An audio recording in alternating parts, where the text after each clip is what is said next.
Assalamualaikum warahmatullahi wabarakatuh. Perkenalkan, nama saya Yunita Permatasari. NIM saya 12201183464. Saya dari jurusan Pendidikan Agama Islam. Saya berasal dari kelas PAI 6G.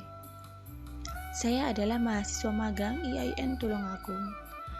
Di sini saya akan melanjutkan pembahasan dari tema yang sebelumnya tentang strategi dakwah Nabi Muhammad SAW di Mekah. Jadi, pada kesempatan kali ini saya akan membahas tentang materi yaitu peristiwa hijrah ke Habasyi dan misi dakwah Nabi ke Taif.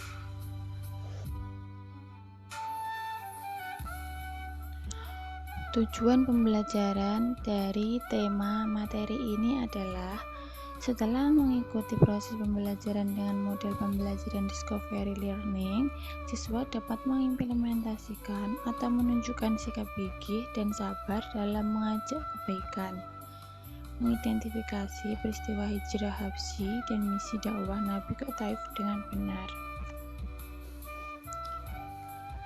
Hijrah ke Habasyi. Penindasan dan penyiksaan kafir Quraisy semakin keras, membuat Nabi Muhammad SAW dan pengikutnya berpikir untuk menyelamatkan diri. Dalam kondisi tersebut, turunlah surat Az-Zumar yang berisi perintah hijrah. Nabi Muhammad SAW memerintahkan kaum muslimin agar hijrah ke Habasyah, karena Raja Habasyah, Hashimah An-Najasyi, adalah seorang raja yang adil. Maka bulan Rajab tahun kelima kenabian, hijrahlah sekelompok pertama terdiri dari 12 orang laki-laki dan 4 orang perempuan. Pimpinannya Utsman bin Affan yang hijrah bersama istrinya, Syaidah Ruqyah, yaitu putri Rasulullah SAW. Dalam hijrah ke Habasyah terjadi 2 kali. Ruqyah kembali bersama suaminya. Utsman bin Affan bergabung dengan hijrah kedua. Kafir Quraisy khawatir akibat dari hijrah Habasyah, mereka takut Islam menyebar keluar Mekah dan nantinya mereka akan mendapatkan bantuan dan pertolongan dari luar Mekah. Akhirnya, kafir Quraisy mengirim 2 orang utusan yang cerdas, yaitu Abdullah bin Abi Rabi'ah dan Amr bin Al-As bin Wa'il As-Sahmi. Mereka pun mengumpulkan hadiah-hadiah yang akan dibawa keduanya untuk An-Najasyi. Mereka ingin merusak hubungan baik antara An-Najasyi dan orang-orang hijrah. 2 orang utusan kaum Quraisy itu pergi ke Habasyah.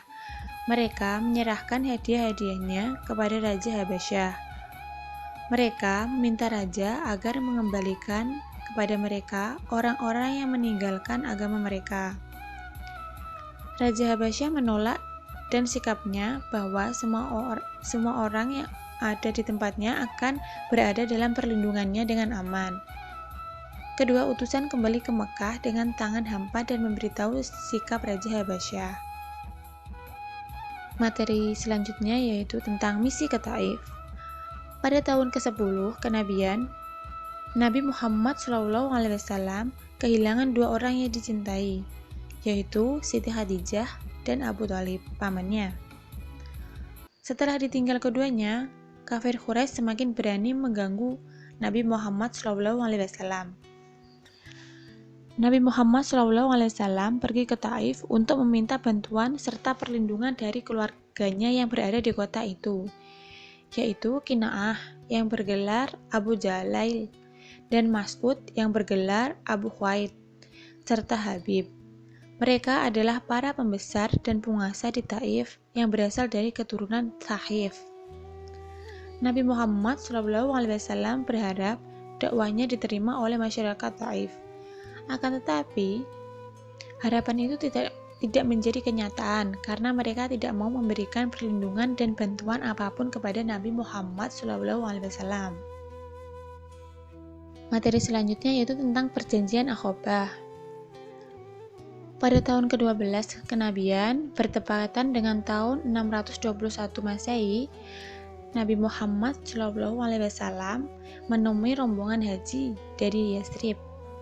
Rombongan haji tersebut berjumlah 12 orang. Nabi Muhammad SAW menyampaikan dakwahnya.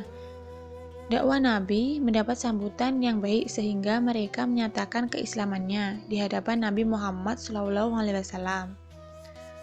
Mereka melakukan baiat kepada Nabi di salah satu bukit di kota Mekah, yaitu Bukit Aqabah. Isi baiat adalah sebagai berikut. Pertama, mereka menyatakan setia kepada Nabi Muhammad SAW. Yang kedua, mereka menyatakan rela berkorban harta dan jiwa. Yang ketiga, mereka bersedia ikut menyebarkan ajaran Islam yang dianutnya. Yang keempat, mereka menyatakan tidak akan menyekutukan Allah Subhanahu wa Ta'ala.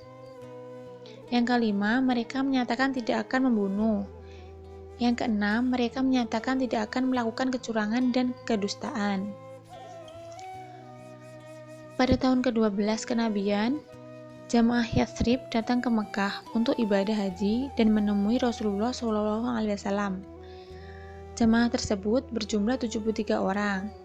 Mereka meminta Nabi Muhammad untuk datang ke Yathrib untuk memberikan keterangan tentang ajaran Islam. Untuk memperkuat kesepakatan itu, maka diadakan baiat. Isi perjanjian Aqabah kedua ini adalah: pertama, penduduk Yathrib siap bersedia melindungi Nabi Muhammad SAW. Yang kedua, penduduk Yathrib ikut berjuang dalam membela Islam dengan harta dan jiwa. Yang ketiga, penduduk Yathrib siap berusaha memajukan agama Islam dan menyiarkan kepada sanak saudara mereka. Yang keempat, penduduk Yathrib siap menerima segala resiko dan tantangan. Sekian penjelasan yang bisa saya jelaskan tentang tema pada kesempatan kali ini, yaitu peristiwa hijrah ke Habasyih dan misi dakwah Nabi ke Taif. Semoga dari apa penjelasan yang bisa saya jelaskan tadi bisa diambil manfaatnya. Apabila ada salah kata, saya mohon maaf yang sebesar-besarnya. Billahi taufiq wal hidayah. Wassalamualaikum warahmatullahi wabarakatuh.